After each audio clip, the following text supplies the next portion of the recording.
Hi, I'm Phil Wilson. I'm President and CEO of the Black AIDS Institute, and this is our final webcast of AIDS 2016, brought to you from Durban, South Africa. This is an exciting day. We've had a remarkable week here in Durban. Earlier today, we had a meeting of the Global Network of Black People working with HIV and AIDS. We've had a busy week with morning updates talking about the issues that are important to Black people and the AIDS epidemic, and we're really lucky today to have a few minutes to talk to probably the most distinguished member of Congress on the issue of HIV and AIDS, a true champion, a hero in the struggle, Congresswoman Barbara Lee from Oakland, California. So welcome, Congresswoman. Happy to be with you, Phil. Yeah, so good day. The first thing I just want to say, in the event, in the unlikely event that there's someone who's watching that don't know your legacy and your contribution, you came to Congress having worked with Congressman Dellums and took on HIV/AIDS full force, and you've never blinked. You've been a champion of ours the entire time you've been in Congress. I actually cannot recall a single time that I've ever called you and you've not been there right on the spot. You've been a singular voice sometimes to make sure that this issue is front and center. So my first question is, there's so many things that not only you can and you do focus on, quite frankly, you have a full plate, but you make sure that this is always at the top of your agenda. So the question is two parts. Number one, why? And number two, how? Well, Phil, I guess I could summarize it by saying Black Lives Matter. And it's really no option for me.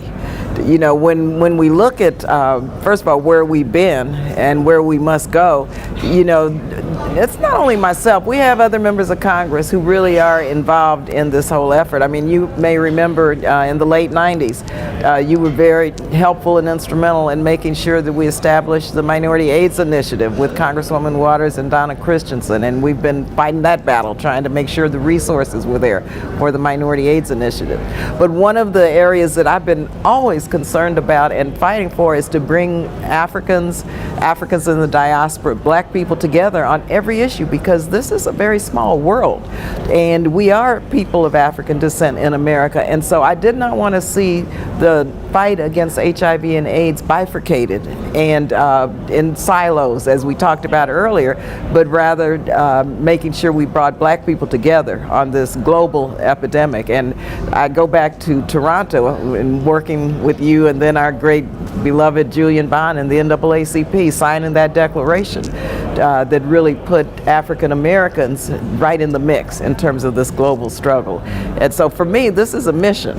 This is about saving lives, and this is about social justice, and it's about empowering Black people, to make sure that we live healthy lives. And so thank you for that introduction, but I'm very humbled to be just a small part of this struggle, and I want to congratulate the Congressional Black Caucus, because had it not been for the Congressional Black Caucus signing on to every HIV and AIDS legislation that I wrote and introduced, we would not have PEPFAR, we would not have the Global Fund, we would not have many of the initiatives that we're still working on. One of the things that's happened this week is that it's been a time of retrospection. We have acknowledged some of our victories, and the truth of the matter is we have come a long way since we were last here in Durban, South Africa, and yet we're not at the end of the road by any stretch of the imagination. They talk about seeing the end of AIDS, and we talk about, and certainly at the Black AIDS Institute, we embrace and celebrate, the UNA's goals of 90-90-90. But the other day I was having a conversation and kind of did the math, so if we reach these goals, which are certainly important and laudable goals of 90-90-90, 90% of folks knowing their HIV infection is reducing HIV by 90% and getting 90% of folks in treatment. And if you bring that back to a U.S. context, I begin to ask the question, well, who are these 10%? And particularly against the backdrop of Black Lives Matter.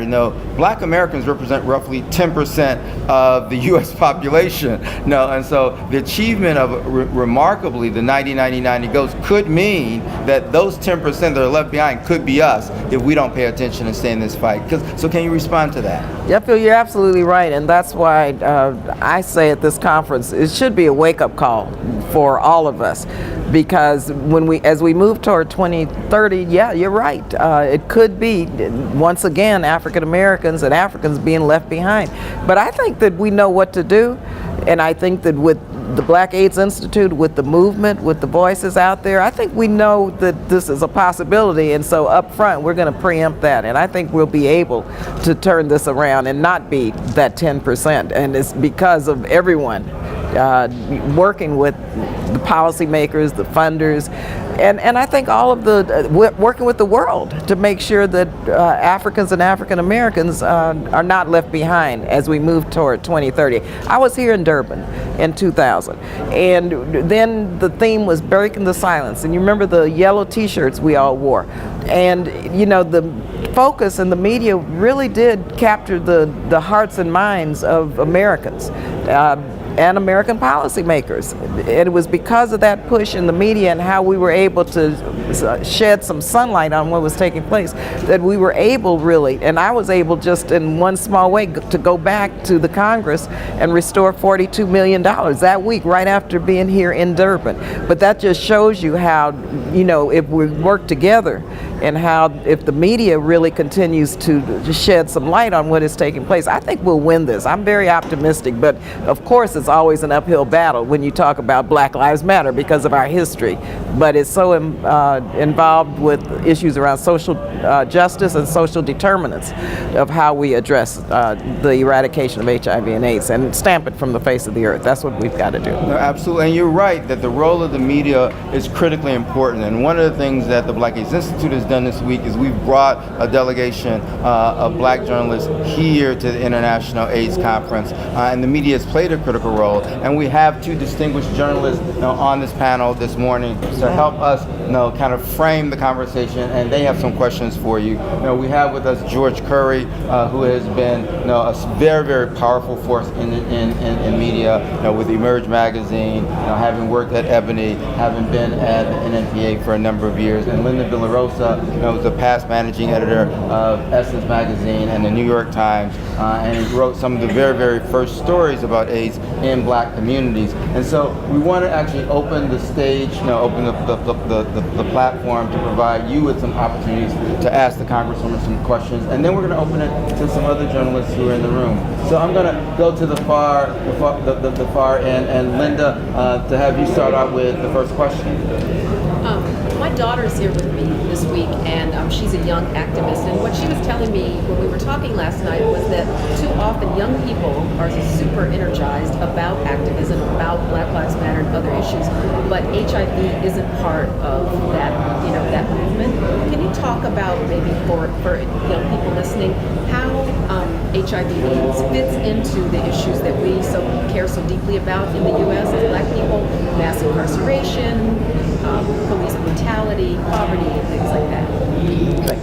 Well, thank you very much for that question. I'm so happy your daughter is here because she's our future. And this is part of a social justice movement. When you look at where the rates of infection are in the United States, for example, in the South, when you look at the correlation between poverty and criminalization and all of the economic injustices that we still are addressing, HIV and AIDS goes right into that construct. Secondly, when you look at just public education, in terms of comprehensive sex education in our public schools, under the Bush administration and beyond and back, there's an abstinence-only policy in the United States. Well, I have legislation and have had it for many years saying we got to get rid of that abstinence-only policy and establish a policy of comprehensive sex education so that young people will begin to see how to prevent unwanted pregnancies and to prevent the transmission of HIV and AIDS. And so part of young people's vision hopefully will be to get rid of abstinence only, be part of a struggle for comprehensive sex ed, but also see this in the context of social justice and the movement, because when you look at mass incarceration, when you look at the rates of infection, when you look at the fact that we still can't distribute condoms in prisons, I mean, this is a very important issue that young people need to understand and make it part of the movement. You know, it's not going to just happen. It's going to be because she's made it part of the Black Lives Matter movement or any movement that she's involved in. And certainly, you know, when we think about the Black Lives Matter movement, it's critically important to look at, you know, the epidemic, you know, of killings by police officers, you know, of unarmed black men and women. You know, but you know, that movement, I think, has the ability and the capacity to be more expansive than that. Because if Black lives really matter,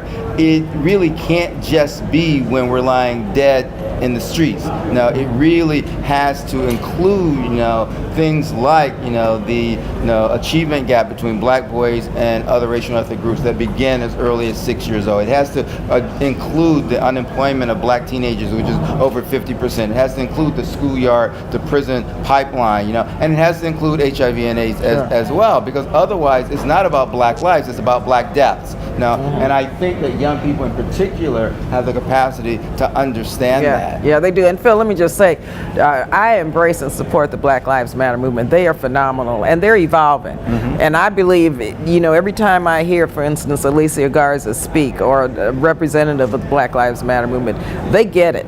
They get it. And I think it's up to young people to get more involved in the Black Lives Matter movement, to make sure that all voices are heard on all of these social and economic justice issues. But I'm confident that they will embrace them and are. Absolutely. Sure. Congresswoman, I was most impressed this morning by the progress we've made in terms of globally fighting HIV/AIDS. What are the next steps in terms of uniting the African diaspora? Thank you, George. It's really good to see you.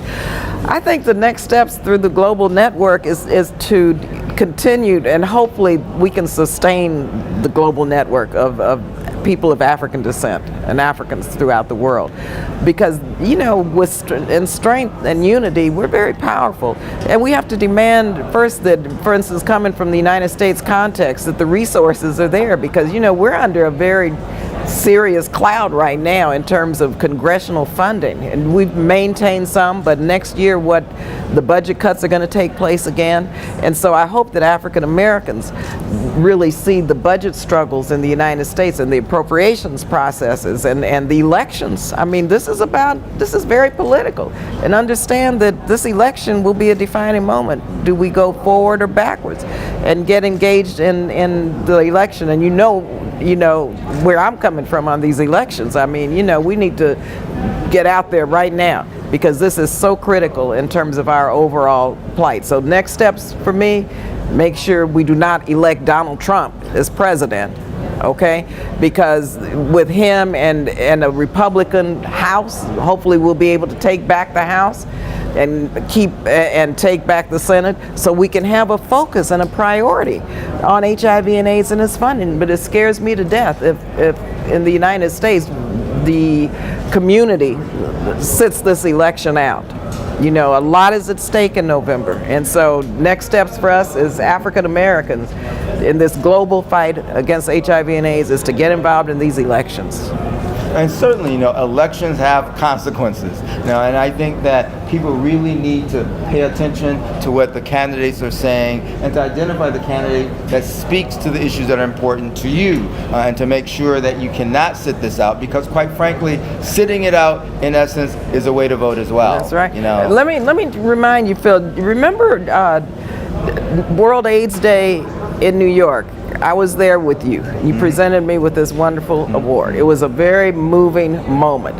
That day, then our presidential nominee, who had not been sworn in yet, issued a statement that he was going to, in his administration, put together an HIV/AIDS emergency plan for America. And that was because yourself, the media and activists worked in President Obama's campaign and made this an issue. And on that day, he issued a statement that his administration was going to issue this plan. And fast forward, he did that. And we may not have accomplished everything we wanted in that emergency plan, but believe you me, it's there and we're working on it. It's been funded, and we've had forums and town meetings around the country, and we have a roadmap in America, and that was a direct result of President Obama being elected and the commitments that he made during that campaign. And absolutely, we're very proud that, in fact, President-elect Barack Obama's first public statement as the elected president of the United States was with the Black AIDS Institute on World Days when we were honoring you. So we're very thrilled about that. That's right. So elections have consequences. You're right. So we want to open it up. There are other journalists in the room, and to find out if there are other questions that other people have. I see Tamika, that looks like you're chomping at the bit. So why don't we go with you first? And I'm going to repeat the questions of the journalists that are in the room so that everyone can hear those questions. When we have a conversation about HIV and AIDS in our communities in the United States, oftentimes the room goes silent when we talk about young Black MSMs impacted by the disease. And of course, we know that's one of the most tremendous populations impacted at home. How do we truly begin to overcome this obstacle of having our people invest in what happens from a support standpoint as well as legislation? So the question is that Black men who have sex with men are disproportionately impacted by HIV in the United States, and how do we respond to that epidemic for that population in a way that resonates with them and is commiserate to the level of the epidemic and the burden that they bear? Well, first, I think a lot of it involves educating the public, working in our churches, quite frankly, because the stigma and the discrimination is a real barrier in terms of helping us, make sure that the MSM community is seen as a community that deserves our respect and resources and services, and it is part of a broader community. I talked to a close friend, who asked me very recently, and I was talking about the MSM organization, the global MSM, based in my own district in Oakland, California. I'm so pleased that they're there, because we're educating the public with regard to the importance of the MSM community in terms of breaking down the barriers and the stigma. But he had the nerve to ask me, what is MSM? And so, this is somebody... TV network. Right. Had the nerve to ask me that. And this is someone from Oakland, California, with the MSM community right there in my community, in my congressional district. So I think a lot of it is that. And then a lot of it has to do with us making sure that our clergy and our schools and educating and engaging in public awareness campaigns. And all of us need to, and it doesn't have necessarily to be the MSM community that has to bear this burden alone in terms of the stigma and discrimination and the ignorance. Okay, I think it's up to all of us to work together to make sure that we break the silence. And then once that is done, then I think we can move forward. But we all are responsible, I think, for that. Hillary Beard.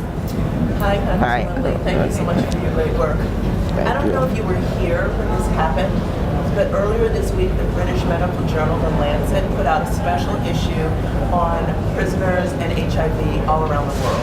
Right? Mm-hmm. One of the most important things that Chris Byrer told us about from International AIDS Society told us about it was that one of the studies proved that the HIV epidemic among African American women in the United States is being driven by mass incarceration. I don't know if you've seen that yet.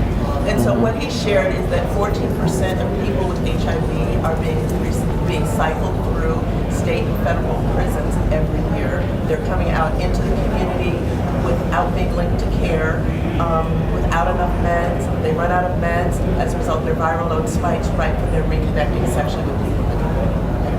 What was not included, so one, I want to make you aware of that, and I'm interested in your thoughts on it. No big surprise there, but we actually now have the data. The second piece that was not in the study, I think, is also an important piece, which is there are 10 times more people in jails than in prisons, and they cycle out more.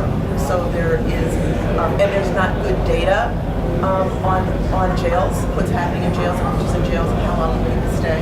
So I'm interested in your thoughts on the significance of that, how you see that playing out in our communities, and how having that knowledge now might be able to inform policy moving Sure. forward to end the epidemic among our entire community, particularly Black women.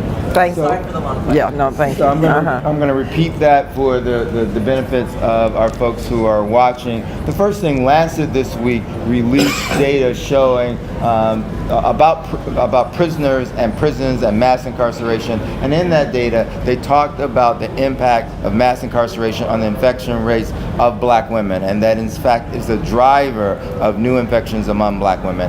And the second issue, and I think the question that Hillary is putting forward, that there's not enough data on what's happening in jails as opposed to prisons, and that there are 10 times more people in jails than are in prison, and people are cycling in. And so while in prison, people actually are on treatment, they're often virally suppressed, they're released from prison without medications, without linkage to care, without housing, without jobs, with any of the structural determinants of health, and that creates a spike in their viral load as they become sexually active back in communities.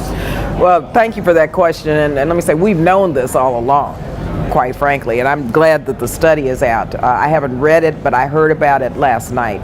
A couple of things I want to say. First of all, Congresswoman Maxine Waters and myself have been working on issues around HIV and AIDS and mass incarceration for years.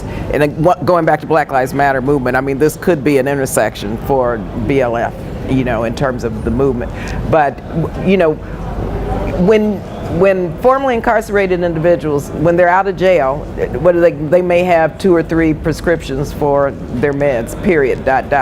We have to, one, expand Medicaid in the states that haven't expanded it so that they can continue with their treatment. Secondly, there are a lot of barriers to, especially, and a large percentage of these individuals have been incarcerated as a result of drug offenses. Unfortunately, it was under the Bill Clinton administration and the welfare reform bill, where there are lifetime bans on access to public housing, to Pell Grants, and to SNAP, food stamp benefits. And so a person getting out of jail is faced with all of these barriers just in terms of reentry. And so one thing we have to do is to insist that our healthcare system, whether it's expansion, whether we figure out how to expand Medicaid in some of these states which haven't, or for individuals who are HIV, who are positive, figure out a continuum of care. And also, I'm not sure about what the study said about disclosure, but if it was silent on disclosure, I think we have to somehow have a public awareness campaign within the prisons, or some counseling before they get out, to remind formerly incarcerated individuals that it's okay to disclose their status to their partners, because if disclosure is not part of it, then once again the infection rates will continue to soar. And so we've got to remove all of these barriers in a systemic way as people leave jail, but also figure out how to make sure that our healthcare system allows for the continuum of care. And going back to in prisons, we're still trying to get our federal prisons to distribute condoms and to have counseling and to do all the things we know needs to be done within the prison system. So we have time for one more question, and I guess I'll take that question. There are a lot of things that we're talking about this week, and certainly we've made tremendous advances on the prevention side of the column. We now have new tools around diagnosis, that people can easily find out the HIV test. In the United States, often for free. You can get the results back in a minute. We have better treatments available for folks, and we have better prevention technologies, including PrEP and MPEP and treatment as prevention. And one of the things at this conference, there are lots and lots and lots of sessions on PrEP. One of the things that we've observed is that the uptake of PrEP in Black communities is not as great as it is in other communities. And in fact, the uptake of PrEP among women, particularly Black women, is almost non-existent. And so I'd like for you to, kind of as we close out, to your thoughts focus around the importance of black women understanding that PrEP can be a very, very powerful tool to protect them from HIV infection. Sure, PrEP, treatment is prevention, right? Very important tool, but I think, what's important is, first of all, a large percentage of African Americans are reluctant to get tested. So we have to get tested. We have to, insist that this be part of our healthcare, regimen to get tested. Then secondly, PrEP is fairly new.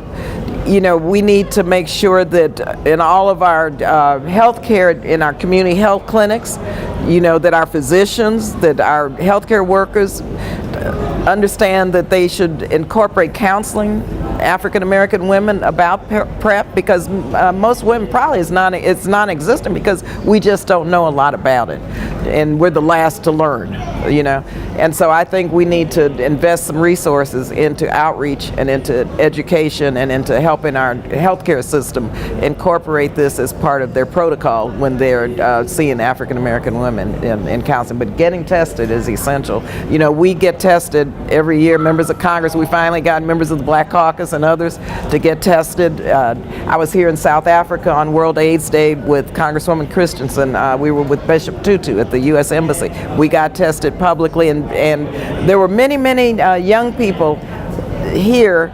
It was in Johannesburg, or Soweto. No, it was in Johannesburg. And it was really interesting how we spoke before this crowd of young people about the necessity to get tested, and people were very quiet and very reserved. And so Congresswoman Christensen and myself got off of the podium and went down and got tested, and before you knew it, there were lines of young people lining up behind us getting tested. And so we have to really understand that leadership is extremely important, and that whatever we're involved in, whoever we are, we need to step up and provide that leadership for our young people, for our men, and for our women. And leadership is important, and we're so grateful for your leadership. I want to thank you for being with us today, and for having been with us all this time, and I know you're going to be with us to the end. Oh, yeah. I want to thank George Curry and Linda Villarosa for participating in this panel, and I want to thank all of you for participating with us. Now, the AIDS epidemic is not over. It can be over, but it's going to require us to do everything in our power. We do have the tools to end the AIDS epidemic, but we're not going to do that until and unless we're all engaged in that effort.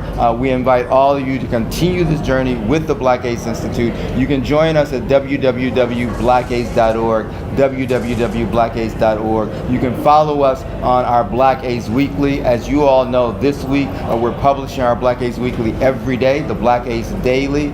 If you have not subscribed to it, please subscribe to it. This is Phil Wilson reporting from the Black AIDS Institute at AIDS 2016 in Durban, South Africa. Phil, can I thank the media also? Because oftentimes, the media is not really, I think, fulfilling its purpose of educating. And I want to thank the black media, because if it weren't for the African American media, I don't know where we would be in terms of educating the public and in terms of taking up the critical issues that the majority media may or may not take up, and if they take it up, it may not be from our perspective with the truth as bottom line. So I want to thank you all very much for it. Absolutely. And on that note, George, I know that Emerge magazine is really covering this issue, and how can people find Emerge magazine? It's emergenewsonline.com. Emergenewsonline.com. We'll be looking for you. Okay.